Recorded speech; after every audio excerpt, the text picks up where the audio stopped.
I will buy everyone in here a drink if by the end of this year there is not action on the Jobs Act. Members of Congress will have a lot of explaining to do when they go home for the end of the year recess if they've done nothing to address the urgent need to help our economy and create jobs. That was White House Press Secretary Jay Carney placing a friendly bet that Congress will take some action to improve the jobs outlook in this country. The job situation appeared to modestly improve today when the Labor Department announced that last week new claims for jobless benefits fell sharply to a seasonally adjusted level of 391,000. That was a 37,000 drop from the previous week and the lowest figure in nearly 6 months.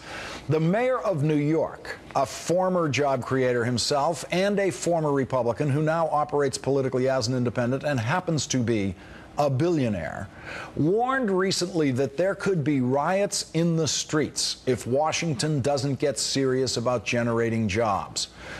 We have a lot of kids graduating college, can't find jobs, Mayor Bloomberg said on his weekly radio show. That's what happened in Cairo. That's what happened in Madrid. You don't want those kids, those kinds of riots here. Mayor Bloomberg added, the damage to a generation that can't find jobs will go on for many, many years. Joining me now, former Green Jobs advisor to President Obama and current co-founder and president of the progressive organization Rebuild the Dream, Van Jones. Thanks for joining me tonight, Van. Glad to be here. Van, tell us what you're doing next week in Washington and tell us how you can somehow drive Washington to take the action on jobs that Jay Carney was talking about.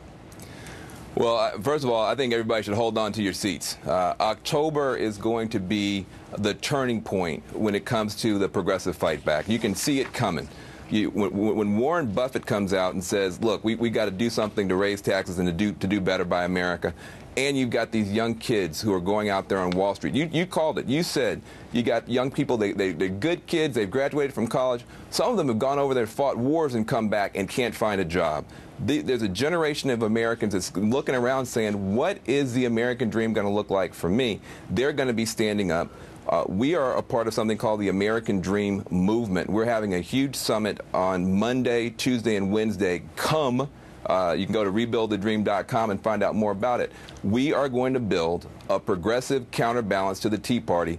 80% of Americans agree with everything that you say on this show, but we have no voice. We know that jobs are more important than this phony made-up deficit stuff they talk about.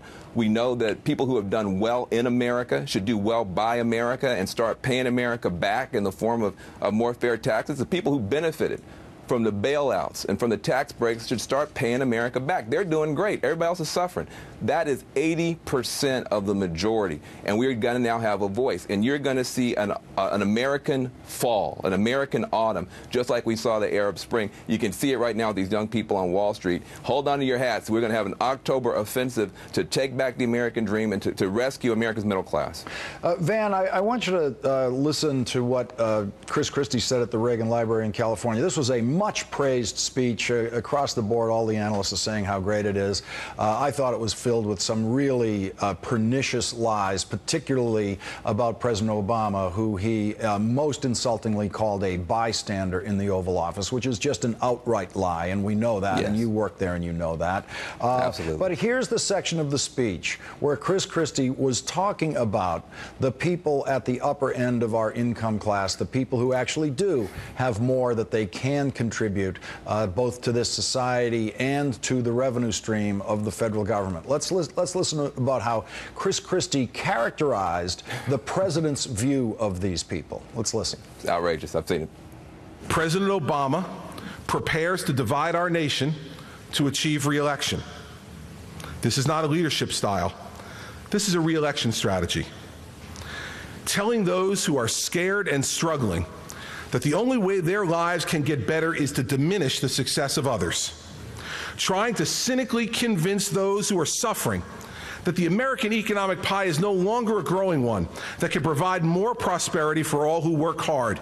Insisting that we must tax and take and demonize those who have already achieved the American dream. Van, your reaction?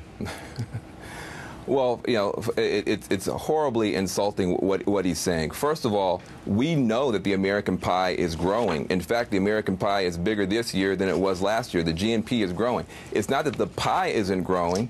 The pie is growing. The middle class slice of the pie is getting smaller. The working class slice of the pie is getting smaller as we have excessive hoarding at the top. And now we have these super banks and the super corporations sitting on all the cash. They won't recirculate it to get the economy moving. And so you've got to have action to be able to get the economy moving forward.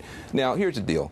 The people are acting like going back to the Clinton-era tax rates on the wealthy is some horrible sin, some crime against humanity. How could we go back to the Clinton era when, in fact, that was one of our more successful eras? We have to be able to deal with the upkeep of the country. We got bridges falling down, roads falling down, schools falling down. We got kids coming home from wars with no jobs. We got good Americans, 50-year-old white males who, if they lose their job, may never work again.